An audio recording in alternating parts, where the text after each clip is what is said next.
الحمد لله والصلاة والسلام على رسول الله.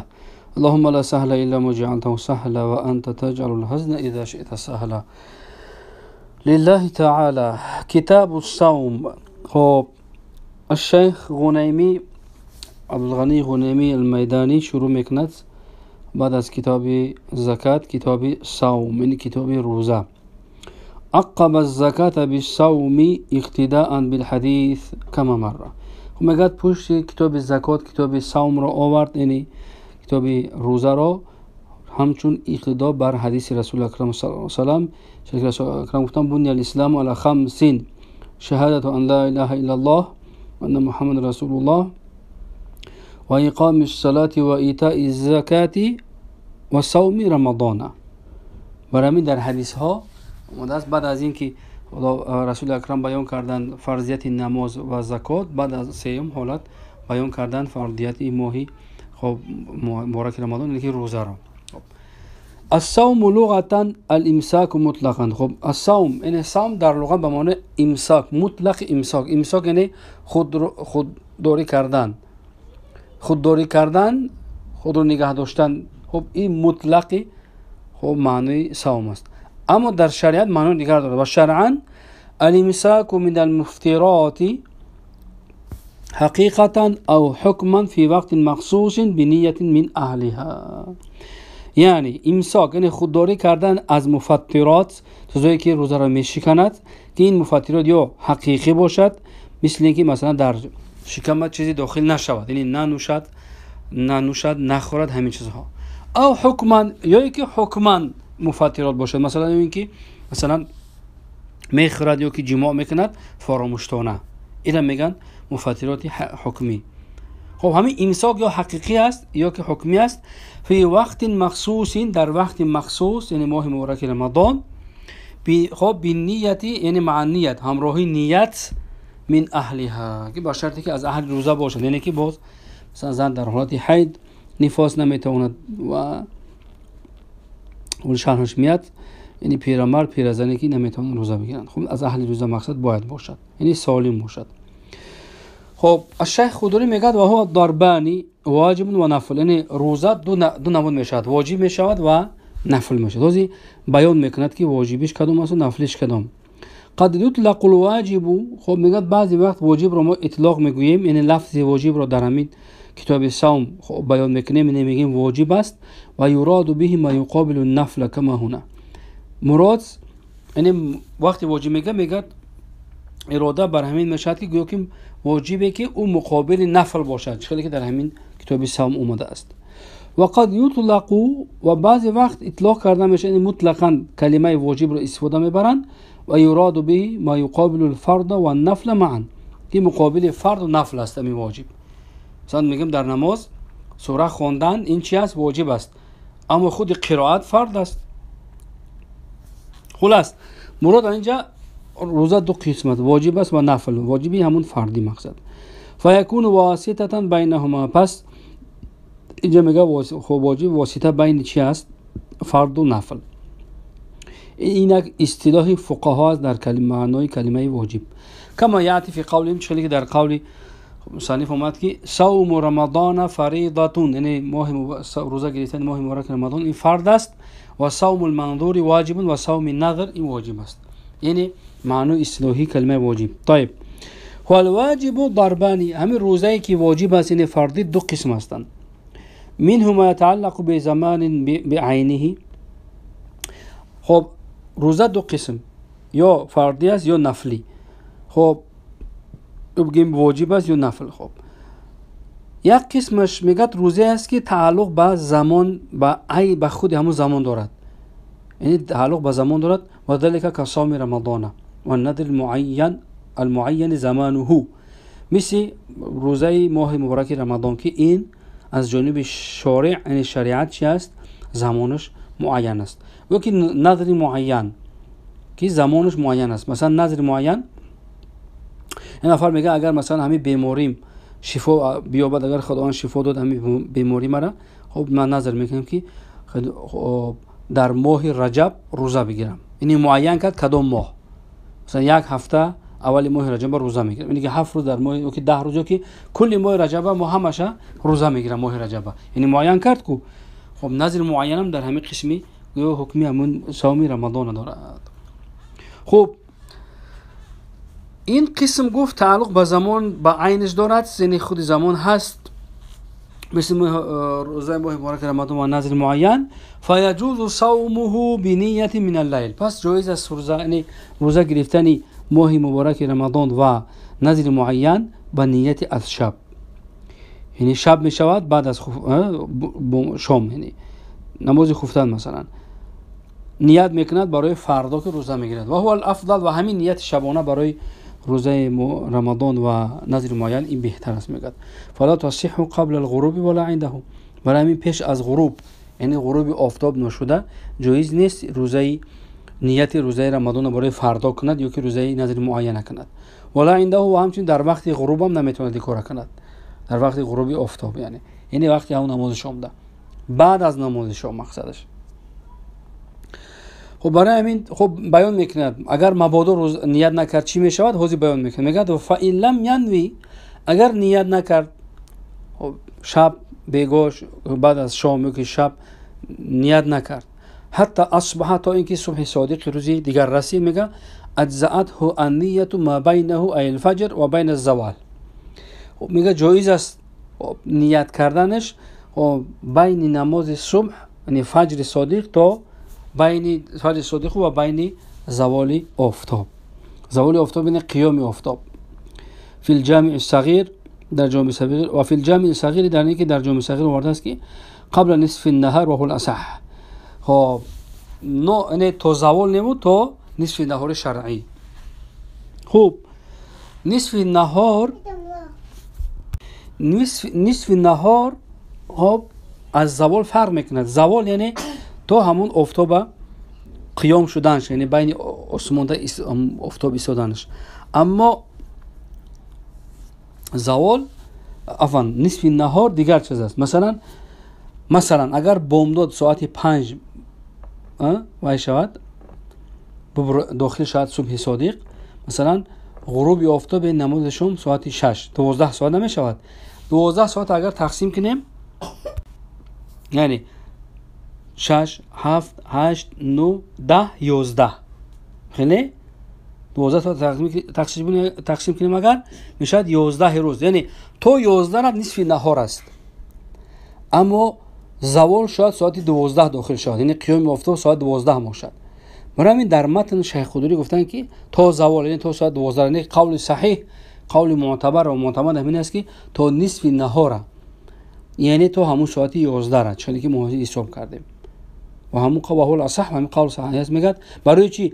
لانه لابد من وجود نیتی من اکثر النهار، چون که میگه لابد یعنی ضروری است که باید نیت در بیشتر روز در همین مسئله روزه پیدا باشد، یعنی نیت در بیشتر روز باشد، یعنی در اگر بعد نصف نهار که بعد زوال باشد البته روز بیشترش می رود، برای همین نیت در بیشتر روز که باشد به همین علت گفتن که تا نصف نهار. و نصفه این نصف نهار میگد که من وقت طلوع الفجر الى وقت الضحوه الكبرى، از وقت طلوع فجر یعنی از وقت صبح صادق تا ضحوه کبرى است. ضحوه کبرى همون نصف نهاری که ما حساب کردیم انمون میگن، یعنی گفتیم اگر بامداد یعنی صبح صادق اگر ساعت 5 داخل شود و نماز شام ساعت 6 12 ساعت می شود، همین اگر دو تقسیم کنیم خب می شود ساعت 11 روز از ضحوه کبرى که نصف نهار شرعیش میگن. برای میگن فیشترط النیة قبلها، پس شرط است که نیت قبل از همین ضحوه کبرى باشد، یعنی که قبل از همین نصف نهار شرعی باشد. برای چی؟ لتتحقق فی الاکثر، چون که تحقق بیابد یعنی ثابت شود نیت در روزه گرفتن در اکثر روز.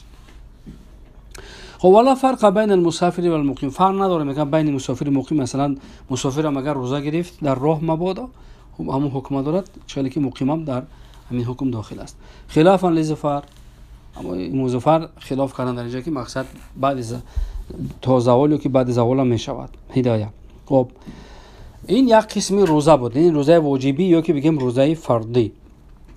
و الضرب الثانی، و قسم دوم و در اول گفت در متن که فالواجب و ضربانی، یعنی واجب دو قسم است، یکیش تعلق با زمان با عین زمان دارد، انا که دویمش بیان میکنه. و ضرب الثانی ما یثبت فی الذمه، اون روزه است که در ذمه شخص ثابت میشه، یعنی که در گردنش قرض میموند، من غیر تقیید به زمان، بدون یگان قید کردن به یگان زمان، یعنی این دلالت بر یگان زمان خاص مخصوص نمیکنند، مثل روزه رمضان که روزه نظر معین.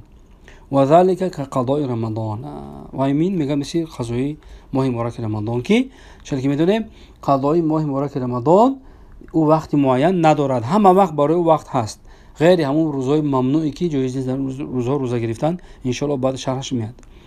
و ما افسده من نفل، یا که اون روزه که او را روزه نفلی فاسد کرد، مثلا شروع کرد در روزه نفلی، اول روزه گرفت، در بین روز آمد در مثلا نماز پیشین روزش خورد، نفلی بود خورد، اشکال ندارد، لیکن همین روز در گردنش قضا باقی میموند، برای همین قضایی را میتواند هر وقت بیارد. خب همچنین من نظر مطلق در همین قسم دوم داخل میشد که همچون در ذمهش مثل نظر مطلق، مثلا نظر معین گفتیم معین میکند که در ماه رجب اگر می بیماریم شفا یافت، اگر خداوند شفا عطاش کرد من ماه رجب در روزه میگیرم، اما نظر مطلق در خیلی نمیگیرد، من نیت میکند که اگر همین بیماری ما اگر شفا پیدا کرد من یک هفته روزه میگیرم، نکی معینش نکرد، این میگه نظر مطلق. خب و صوم الکفارات، خب همچنین روزه کفارت ها، هم کفارتی قسم است و کفارتی ماه رمضان، چی کفارتو کی باشد خلاص، حالا میگن فلا یجوز صوم ذلك الا بنیه معینه من الليل. خب اون روز مثل قضای رمضان، نظر مطلق و اون نفلی که او را فاسد کرده است، قضای اون نفل و کفارت ها، همه اینا نیتشون باید که بچی باشد بنیه معینه من الليل، با نیت معین از شب. این نیت معین با این معنی که این تو تعیین کنی که کدام روزه را میگیری قضایش، رمضان گذشته یا که نظر مطلق تا گرفته است یا که کفاره است، این باید تعیین از شب باشد، من اللیل، مقصد از تو وقتی صبح صادق داخل نشده باید نیت کنید. برای چی؟ لعدم تعیین الوقت، چون که در اینجا میگه وقت شریعت معین کردگی نیست، اما ماه مبارک رمضان شریعت که معینش کردگی فرق ندارد، همین با قول رسول که اتوماتیک و ماه رمضان خودش شروع می شود، این دیگه شرط نیست تعیین کنی که کدام روزه را میگیری، هم نیت کردی خودش معلوم است. و شرط، اما شرط این است که میگه ایعلم بقلبه ای صوم یصومه، به همین قلبش بداند که شرط در همین قضای رمضان، قضای نفل که فاسد کرده است، نظر مطلق، کفارت ها، باید با قلبش همون قبول داند که کدام روزه را میگیره، میگه همین کافی است، با زبان تکرار کردن شرط نیست. طيب ثم رمضان يتأدى بمطلق نیه، بعد از اون میگه که ماه مبارک رمضان با این ادا میابد، این حساب میشود، درست میشود با مطلق نیت. مثلا یک کلام نیت، فقط هم نیت میگه نیت کردم روزه بگیرم، تمام رمضان واقع میشود، این رمضان ماه مبارک رمضان وقتی قضایی نه. و به نیت نفل و واجب آخر، و همچنین به نیت نفل هم ماه رمضان چی میشود، مثلا اگر یا مبادا در ماه مبارک رمضان اون کس نیت نفلی کرد که فردا روزه نفلی میگیرم نیت کرد، دیگه از رمضان واقع میشود، یا که واجب دیگر اگه قضایی را مثلا اگه قضایی داشت همون قضاییش نیت کرد در ماه رمضان، قضایی حساب نمیشد، از ماه رمضان حساب میشد. برای چی؟ چون که ماه رمضان خودش یک معیاری مخصوص دارد، در بگیم حکمی تحت همون حکم شریعت، معیارش از همون اول تا آخر یا 29 یا 30 روز هست، تو بخوای نخوای چی نیتی بکنی نکنی او از همون رمضان واقع می شود. برای همین نیت مطلق نیت یا که نیت نفل یا که نیت اگم قضایی اگر بکند همش از رمضان، یعنی رمضان وقتی حساب می شود. طيب والنفل كله مستحبه و مکروهه يجوز بنیه قبل الزوال. میگه روزه نفلی همش خب نفلی مستحبه باشد که مثلا خیلی که در روزهای دوشنبه پنجشنبه میگیرن، یا که مکروه باشد مثل روزه گرفتن در ایام تشریق. روزه گرفتن در ایام تشریق درست نیست، یعنی عید قربان در روزی دوم و سوم و چهارم روز یا که سیم چهارم پنجم روز روزه گرفتن در این نیست در هم ایام تشریق. لیکن خب اگر روزه گرفت روزش مکروه است. خلاص نفل یا نفل مستحبه باشد یا نفل مکروه باشد میگه جایز است با نیتی پیش از زوال.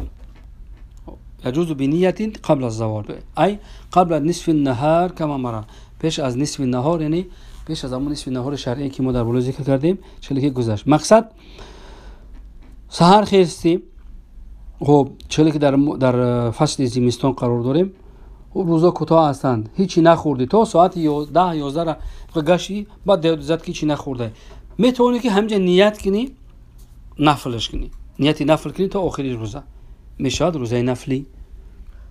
یعنی تو زانی شرط نیست در نفلی خب مثل قضایی و مثل نظر مطلق مثل کفارت ها از شب نیت کنی. مثل ماه مبارک رمضان میتونی که تو همون نصف نهار شرعی را نیت کنی.